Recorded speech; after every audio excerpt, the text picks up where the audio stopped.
Welcome to OutWithDan, the podcast that spotlights and examines the voices of LGBTQ+ authors, characters, and our allies. Together, we lift our voices and we tell our stories. I'm Dan White. Join me as I chat with this week's author.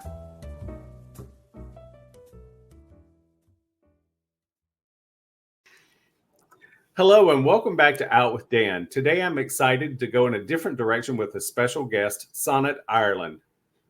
Sonnet Ireland is the library director of Washington Parish Library in Louisiana. A Louisiana librarian for 15 years, she's written articles and given presentations on the topics of censorship and fake news and focuses her research on ways to counteract both. She is also a past president of the Louisiana Library Association and an ALA counselor at large. In her spare time, Sonnet enjoys playing old video games and attempting to rescue any animal that crosses her path. That is a wonderful thing to do, Sonnet. I appreciate it, and I appreciate you being here. Thank you so much for having me. It's an honor to be here. Thank you. So today, it is a special episode because we're going in a little bit of a separate direction than what I usually go in. And Sonnet and I are going to talk about libraries, all things libraries, and also about book banning and legislative laws that are being passed to limit libraries and librarians. So one of the things I want to start with, because I want people to understand how very serious this is. I noticed a list of topics that you were supposed to talk about or participate in at a recent conference. And one of them struck me so hard. It's about active shooter. I mean, we're at that place in this world. We see it in schools, but you have to be prepared in a library as well. Is that right? Absolutely. We've been fairly fortunate that libraries have not been targeted, but we are starting to see that change. And I think there have been even some threats across the country at different locations with bombs or shootings. And even in St. Tammany, where I live, St. Tammany Parish, Louisiana, the sign that said "ban hate, not books" was actually burned down by someone. They never found out who it was, but we are seeing an escalation with that. It's frightening to me. I mean, book banning is frightening to me all the way around. And before we started recording, I told Sonnet I wanted to read something else. I have one more thing to read. The 23rd point on the 25-point Nazi platform list says the publishing of papers which are not conducive to the national welfare must be forbidden. We demand the legal persecution of all those tendencies in art and literature which corrupt our national life and the suppression of cultural events which violates this demand. Can you think of anything very different from that platform number 23 to what we're seeing in the laws that are being enacted in Louisiana and other states in this country? Unfortunately, not really. It's been really horrifying. There were several laws that thankfully did not pass this last legislative session, one of which would have allowed librarians to be arrested if something objectionable was found on the shelves, something obscene, which of course none of the materials meet that definition if you apply the Miller test. But as with all accusations, you get arrested and then they prove whether or not you're guilty a lot of the time. And so you're still spending resources, spending money, losing time at work, God knows what. There was actually one which was horrifying. One law where if you spent public funds, any kind of public funds, on the American Library Association, ALA, and that could be purchasing books from them, such as like how to write grants or, how to do electronic programs. If you spent books on them, if you went to a conference, if you purchased classes from them, and the classes range from all sorts of topics. If you did any of that, you could be arrested and face up to 2 years. There was a fine, but also up to 2 years with or without hard labor. That was the part that really got us, because I believe even if you assault someone, there's no hard labor. That's not in there. But I guess they wanted us to make license plates. The part that really upset me is I write a lot of grants. There's not a lot of money in Louisiana for the libraries. And we rely on grants. Well, most of those grants are through the American Library Association or are connected to the American Library Association. And I asked the question, well, I'm not spending money. Could I still do that? And the answer was no, because your time is paid with public funds. So if you wrote a grant, you could still go to jail, even if I've gotten, you know, 30 plus $1,000 in grants from them, I could still face jail time. So it was very, very upsetting. And luckily that did not pass. It's It's hard for crazy. me. It is crazy, and it's hard for me to imagine who's who sits around and tries to figure out these things. You know, I think when I was little and I grew up in Eastern North Carolina, I would have thought that if someone was about book banning, it would really have been more of an uneducated poor person. But that's not what we're seeing here. We're seeing uber rich people with millions of dollars focusing in on the minutia and creating laws to have people be in fear of not only their freedom, but of their job as well. Because I mean, that's, well, maybe it's the other way around. Not only fearful for your job, but your physical freedom from jail. Absolutely. And it's very distressing because when these laws started being introduced into the legislature, many library directors that I know, and I'm one of them, we started working and making sure our policies held us responsible so that if somebody came in, because the way they were written, they could arrest anybody who was, you know, a library shelver, you know, the reference librarian, the circ desk associate, anyone. And we wanted to make sure our policy stated that anything in that library is approved by me or is ultimately my responsibility to protect our staff. Because, I mean, the post traumatic stress that we're seeing in a lot of staff workers, it's horrendous. This is not a job that anyone thought would be controversial. We do have stress. You know, I was a reference librarian for a number of years. You help people who are maybe not going through the best time of their life. You know, they are, you know, having to take out payday loans or having to file for bankruptcy or looking for a job. And that can take an emotional toll. And we all are aware of that. And, you know, no one gets into librarianship for the pay, but this is a different Sorry, that's level. true. It's okay. This is a different level. I mean, Yes. you know, the fact that when I say I'm a librarian, it used to be like I was a unicorn, like, oh, I've never met a librarian that's not in a library at the moment that I met them. But now it's almost like, oh gosh, I'm a librarian. How's this person going to take that? So, And because I think back to my childhood going to libraries, and I think about the wonderful people that worked at the library, how friendly and helpful they were.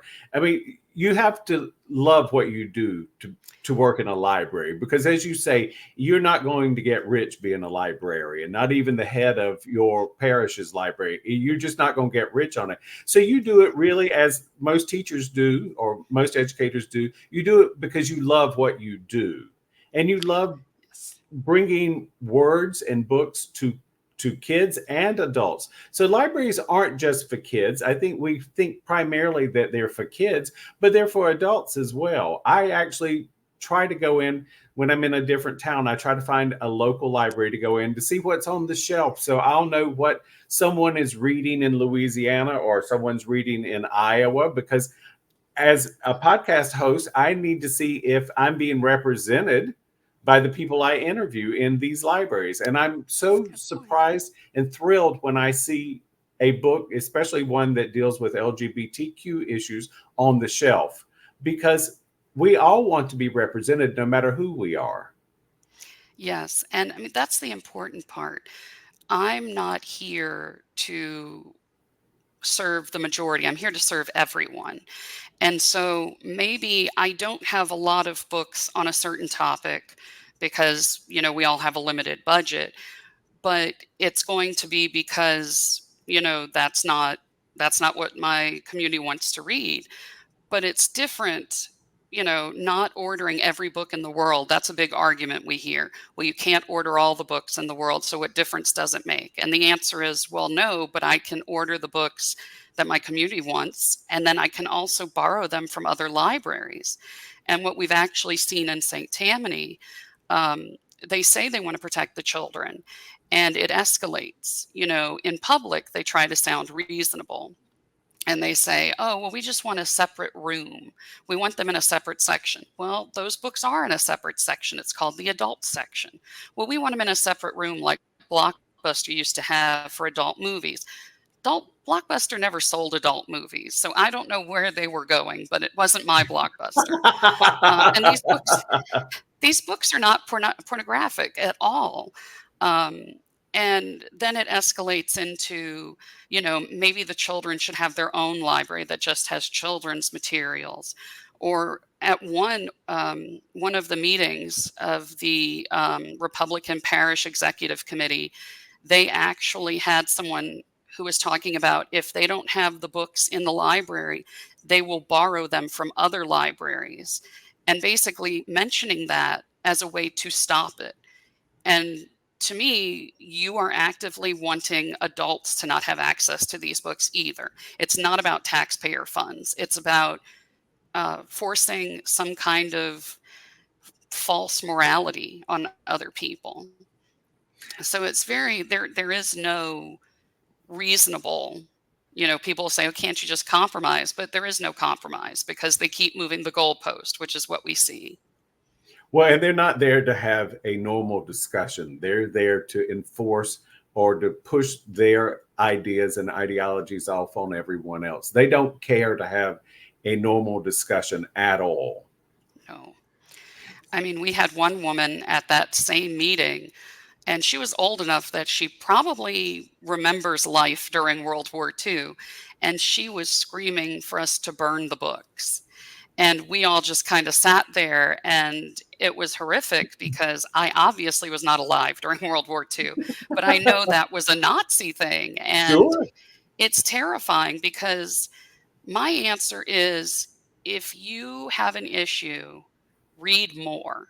And the funny thing is, actually, I was a part of this censorship debate a long time ago. Like, I've been doing this for years, but I've been on the other side where there were librarians who were saying, well, we shouldn't have this book because, Mein Kampf, for instance, we shouldn't have this book in public libraries because people will become Nazis. And my answer was, if you become a Nazi from reading it, you're probably already a Nazi before that. But there was West Coast who didn't want people to have access to Little House on the Prairie because of its depictions of Native Americans. My answer to that is offer people books that are more accurate, in addition to, not instead of. That's And right. so it doesn't make sense to me that you think people should have less knowledge. That's right. And that's one thing that a librarian is good at. You're trained to recognize that, okay, if Little House on the Prairie is a bad depiction, then you are trained to find another book that shows a positive depiction. And that's part of your education. And I know that in Louisiana, there's a bill up for basically saying to be a librarian, you don't need to be educated as a librarian. Anybody can be a librarian. It's like, okay, so what's next? Anybody can be a doctor, just start writing prescriptions. I mean, come on now. It's very strange. It's a demonization of expertise. Yes, In their minds, expertise equals bias. And it's very frustrating because I didn't go to school to learn to think a certain way. Basically, library school is mostly how to find information. It's not about knowing where everything is or knowing, what the answer is. It's knowing how to find it. The response to make it so library directors don't require a library degree was very strange to me. And on top of that, and luckily I recently passed the test, so I don't have to worry about it. But this is part of the certification. Library directors have a certification exam that they take with a state library board. And basically, the exam is mostly about laws in Louisiana. So it ensures that I know the bid laws. I know what I can and cannot do. I know how meetings need to be held. And this idea that you don't need to be certified and you don't need to be a librarian is very strange to me, because, like you said, I wouldn't want, somebody down the street operating on me. I want a doctor. It's it's foreign to me. It is foreign, and but we both know the real reason is so that you can have the billionaire's wife be the librarian because she's going to do what he says. And it just, I think we see so many memes on social media, and I try not to be meme heavy because I take this stuff very serious. But we are going, there are people in this country that want women to be less than. Yes. They want brown and black people to be less than. They want LGBTQ plus people to be less than. They only want their little round group of people to be in control of everything. And it is something that we all have to work to fight against. Just because I live here in what most people would call liberal California, and we don't have so many book banning laws, but I'm just as interested in what's going on in Louisiana because I want everyone to have access. It's about the access. And when you limit access, you limit knowledge. And when you limit knowledge, you make yourself a second-class citizen. And that's exactly what these people want to happen.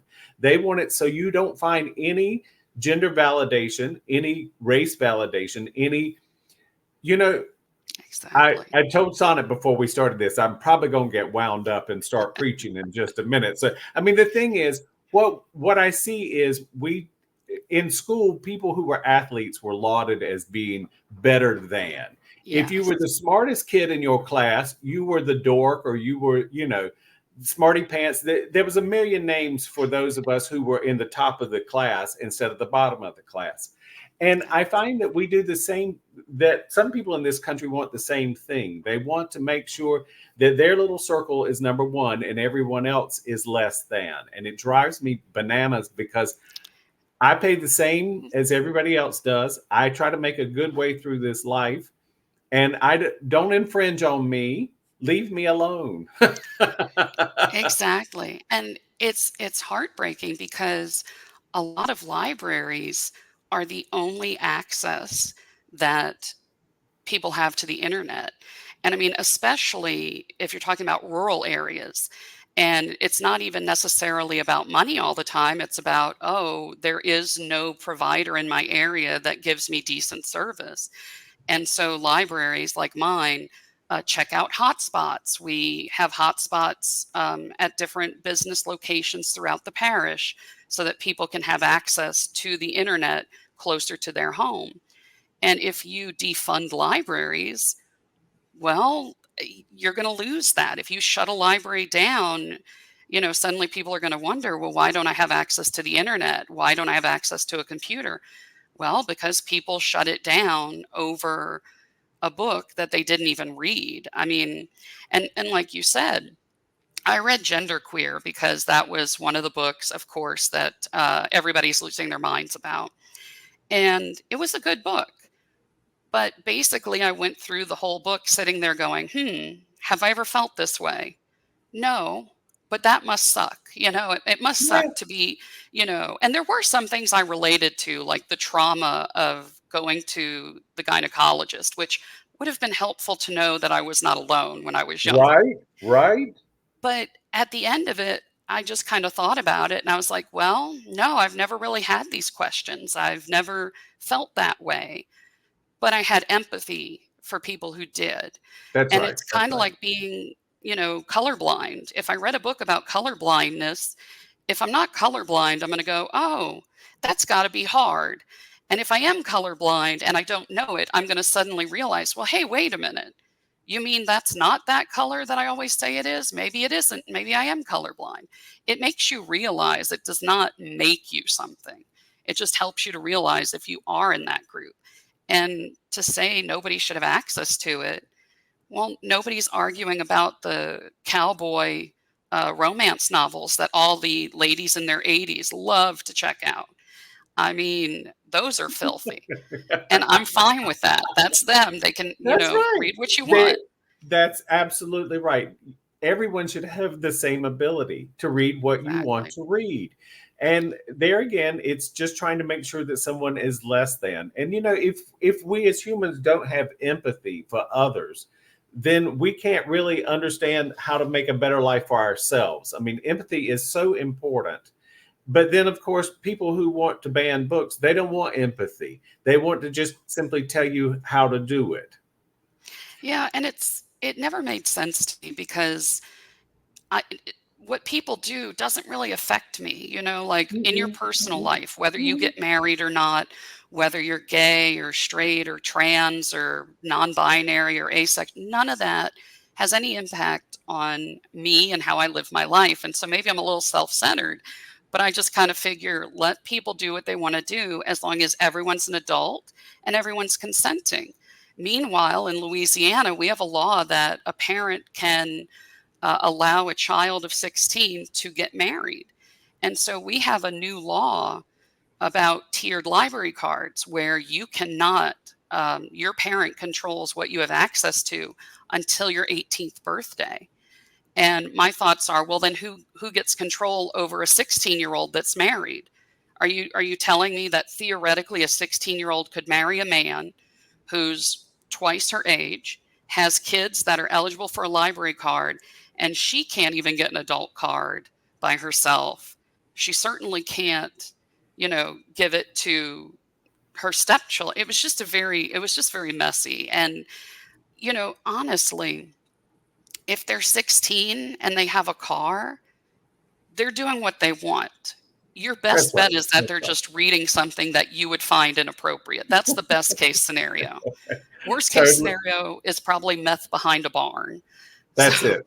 That's it. And there again, we're much more interested in messing with and destroying a library system than to really look at what's going on in the world.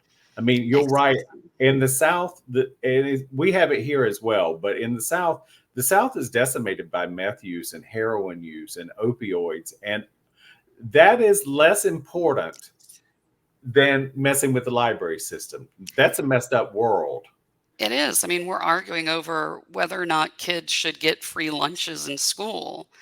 And then we're turning around and trying to defund places that provide snacks. We provide snacks during story time. We take donations for the food pantry. Libraries are trying to fill the gaps. And something I try to remind my staff is when we fail someone, it usually means that the scotch tape that we are in the cracks is not holding. We didn't fail them. They've been failed so many times along the way through the system that we just can't, there's nothing we can even do. But it is it's very distressing because I've never, like, libraries are not about making money. We're always looking at programs, what we can do for people of all ages. you know, we do a recipe swap. I know St. Tammany has tons of programs for adults and elderly patrons. Honestly, if any of your listeners have an elderly parent that doesn't live near them, when you give that parent an iPad or a Kindle and then you go back home, it's the librarian that sits there and helps them figure out how to use it. So That's we right. really do fill in a lot of spaces. One of the things that I think is very concerning, and this kind of ties into the schools, we see, people trying to legislate what the curriculum should be. Um, we just had a law passed that the Ten Commandments have to be in every classroom. And I think that includes state universities, which is just a nightmare. I'm so glad I'm not involved in that. But the thing I'm seeing is this erosion of trust, this attempt to erode trust with educators and librarians. One of the things I like to say is there was a study a while back that librarians are more trusted by the public than politicians, and maybe the politicians are jealous. but but I like that, but I suspect you're right about that, Sonnet. I suspect you're 100% right because yeah. politicians are a funny group, and I'm not going to pick one side or the other. All Mhm. politicians are a funny group because they are so self-centered and so egocentric that it's all about what they want. And it doesn't really matter if Exactly. you're Democrat or Republican.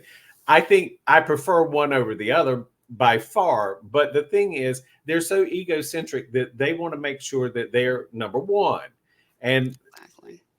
I just find it just so disheartening because no one, I am grown, no one will ever tell me what I can and cannot read. You know, I Mhm. think of, you know, when we started this off, I mentioned the active shooter. I think if you have an active shooter, it won't be the parent of an LGBTQ plus student. It will be the parent of somebody else who wants to make sure that their child doesn't have access to anything that's different than what they want to teach at home. I mean, I think parental responsibility is where this really should come down to. There should be none of these laws should be even talked about.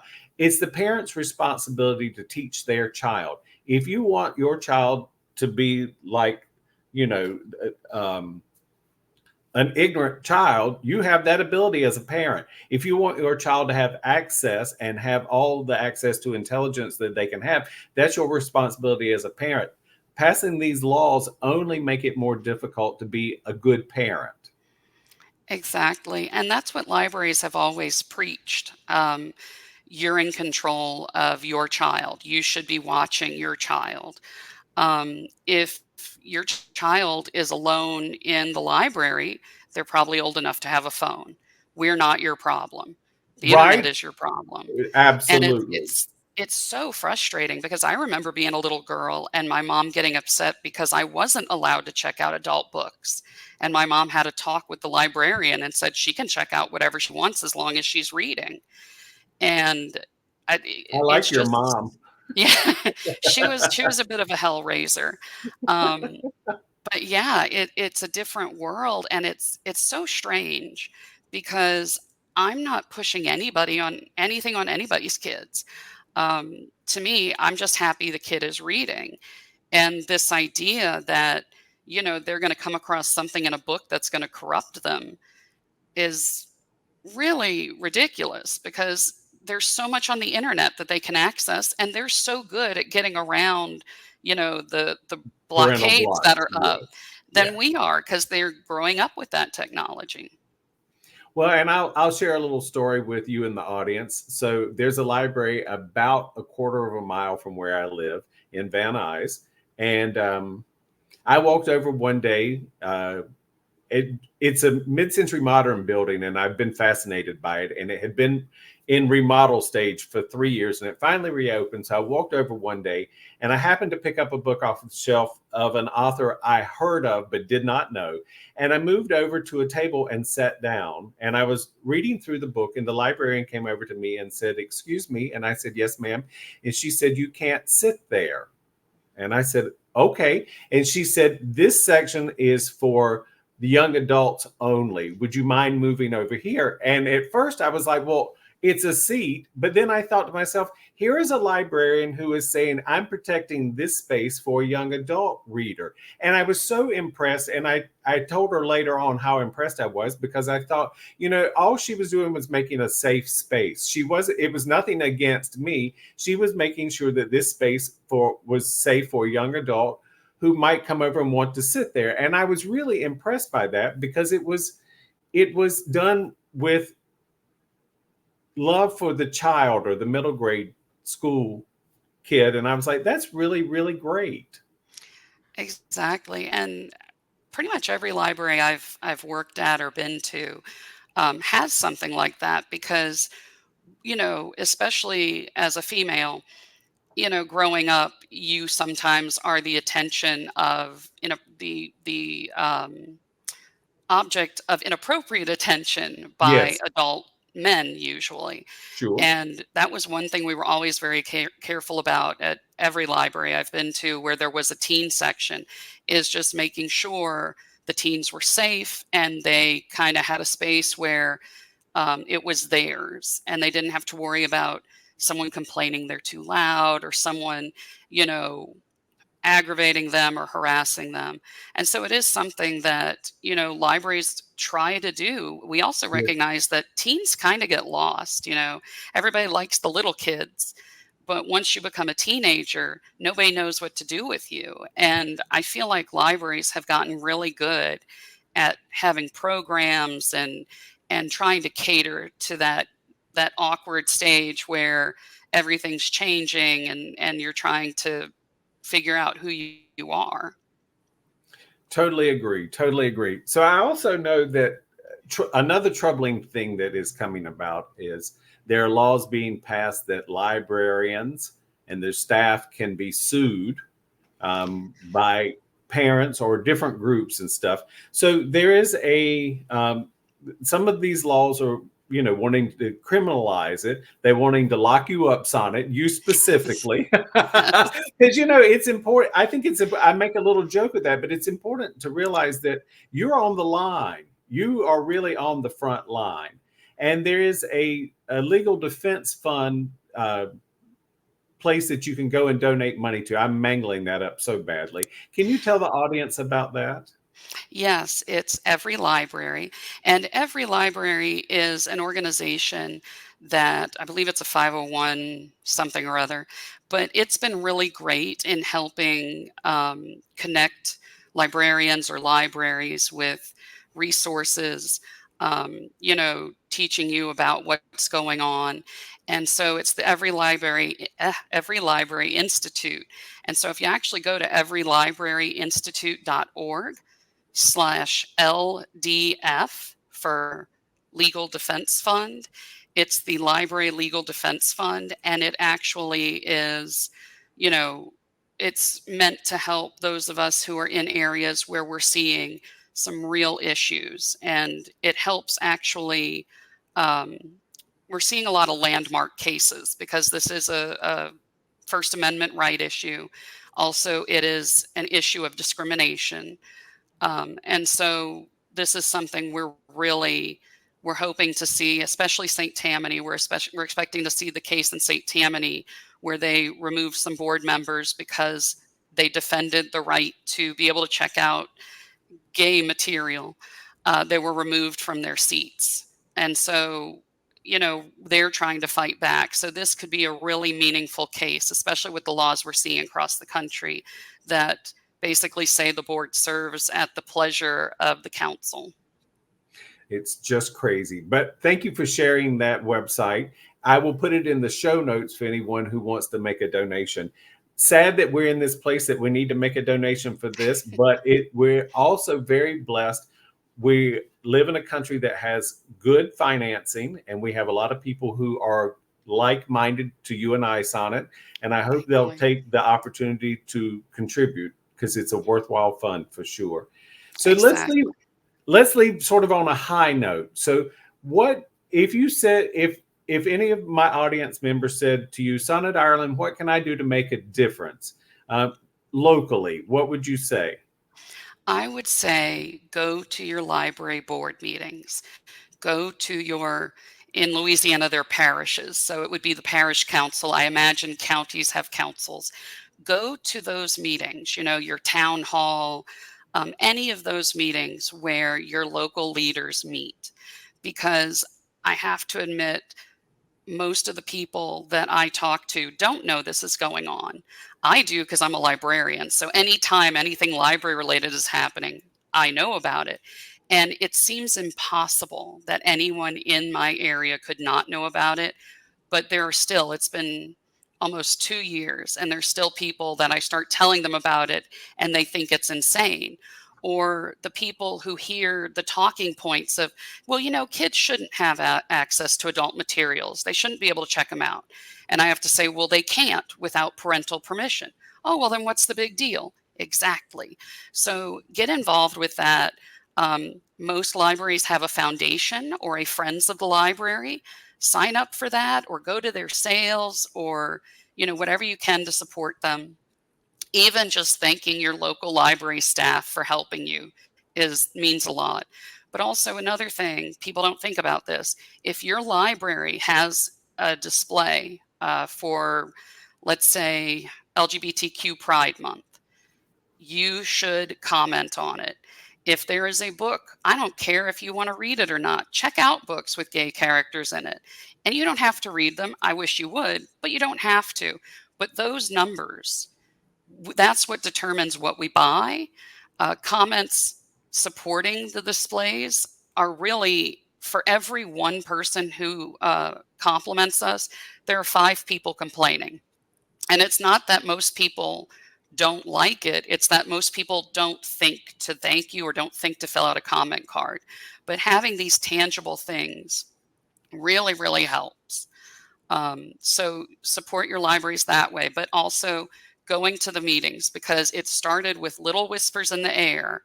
And the reason our parish has been so good at fighting it off is the community reacted immediately. Whereas a couple of other parishes, they did not act immediately, and they've got big groups now, but they're still fighting to get their libraries back from all of the book banners. So get involved. Wonderful, wonderful, wonderful, wonderful information and great suggestion. I appreciate it very much. Thank you for joining me on this special session, Sonnet. I appreciate you and what you do. Thank you so much. Thank you for having me. Thank you for joining me for this week's episode of Out with Dan. You can find more information about this podcast and its host at OutWithDan.com, on Twitter at OutWithDan, and on Instagram and Facebook at GoOutWithDan. This podcast is hosted by Authors on the Air Global Radio Network, and the theme music is provided by bensound.com. Join us again soon for the next episode of Out with Dan.